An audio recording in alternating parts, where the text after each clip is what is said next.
Hello bookworms, I'm Becca. Today I'm doing a spoiler-free review of A Quiet Kind of Thunder by Sara Barnard. This cover is reflective as heck and my light is bouncing off of it, so you'll just have to deal with that. In A Quiet Kind of Thunder, we follow 16-year-old Steffi, who has selective mutism due to having very severe anxiety disorder, which she has had for her entire life. Our story begins on her first day of school, where the principal has introduced her to a new boy named Reese, because he is deaf and Steffi knows very basic British Sign Language, so the principal thinks that they would be good buddies for the year. Slowly but surely, Steffi becomes more comfortable around Reese and they develop a friendship, which ends up blossoming into something more. This book was easily one of my most anticipated, if not my most anticipated release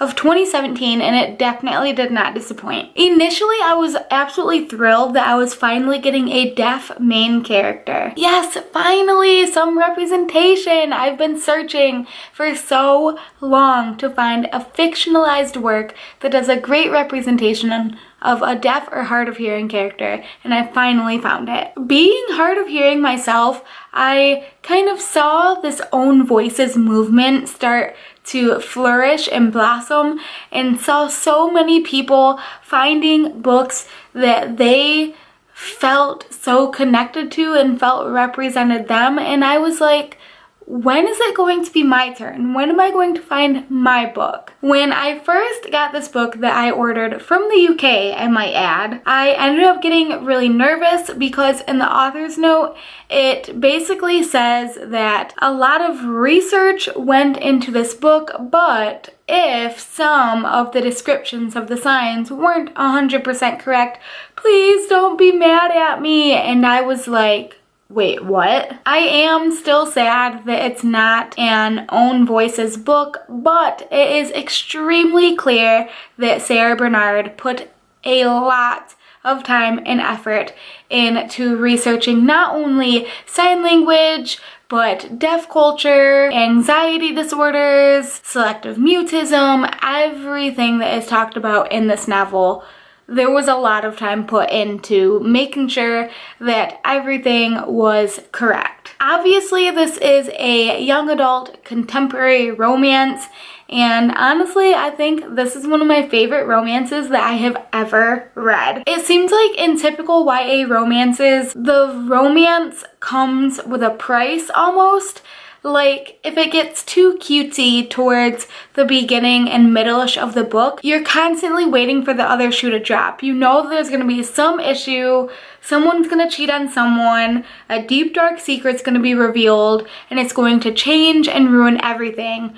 But that is where A Quiet Kind of Thunder is different. Even though, because I'm so used to those tropes, I was definitely waiting for the other shoe to drop, so to speak, it didn't happen because all of the issues that were faced in this book were so completely normal, and I loved it, especially in a book that deals with anxiety disorder and having a deaf main character. All of these struggles, I feel like, were things that would come up in a normal relationship that had that dynamic, and a lot of the issues are ones that I have faced and ones that I have had to work through in my relationships, so that was really refreshing to be able to relate to a character that deeply. I did read some reviews on Goodreads. Some of the reviews on the lower end of the spectrum all had a similar complaint that Steffi came off as a little too forgiving. One specifically said that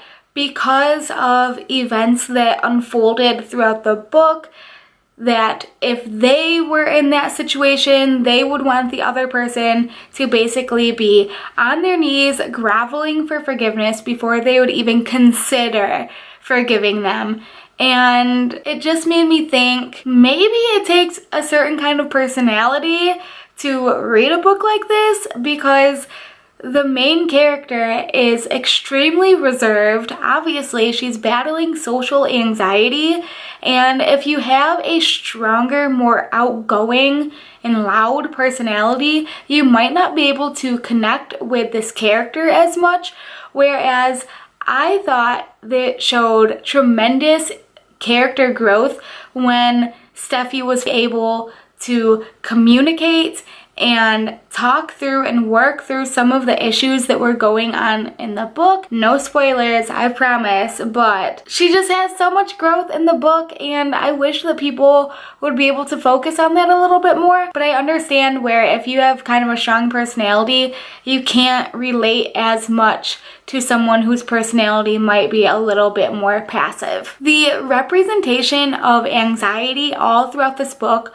was so well done. There were quite a few passages where it kind of highlighted Steph's internal thought process, and those parts were so spot on that I ended up getting some low-grade anxiety just from reading those sections, just seeing how her thoughts kind of cycle and spiral really made me think of some of the times that I have struggled with my anxiety and the thought processes that I go through.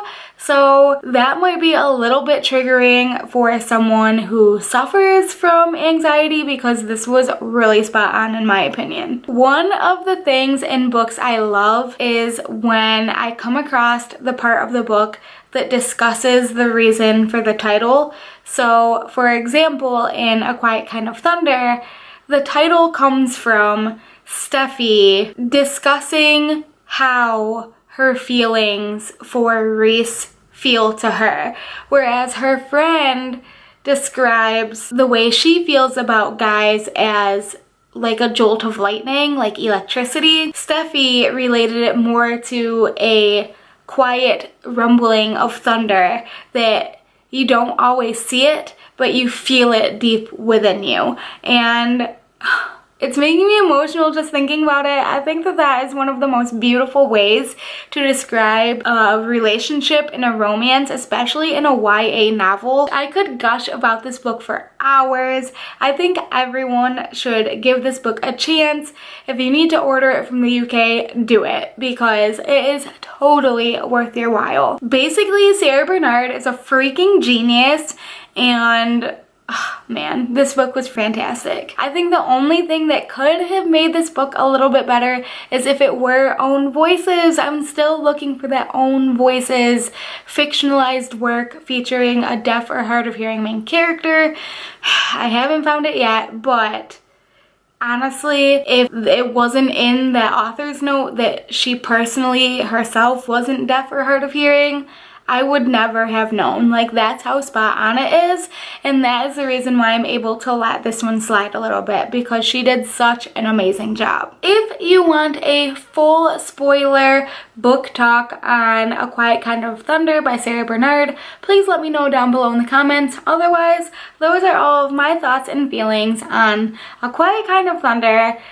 You guys have to read this book. It's freaking amazing. Seriously, go read it. If you like this video, make sure to give it a big thumbs up and hit that subscribe button to see more bookish videos. That's all I got for you guys today. I'll see you next time.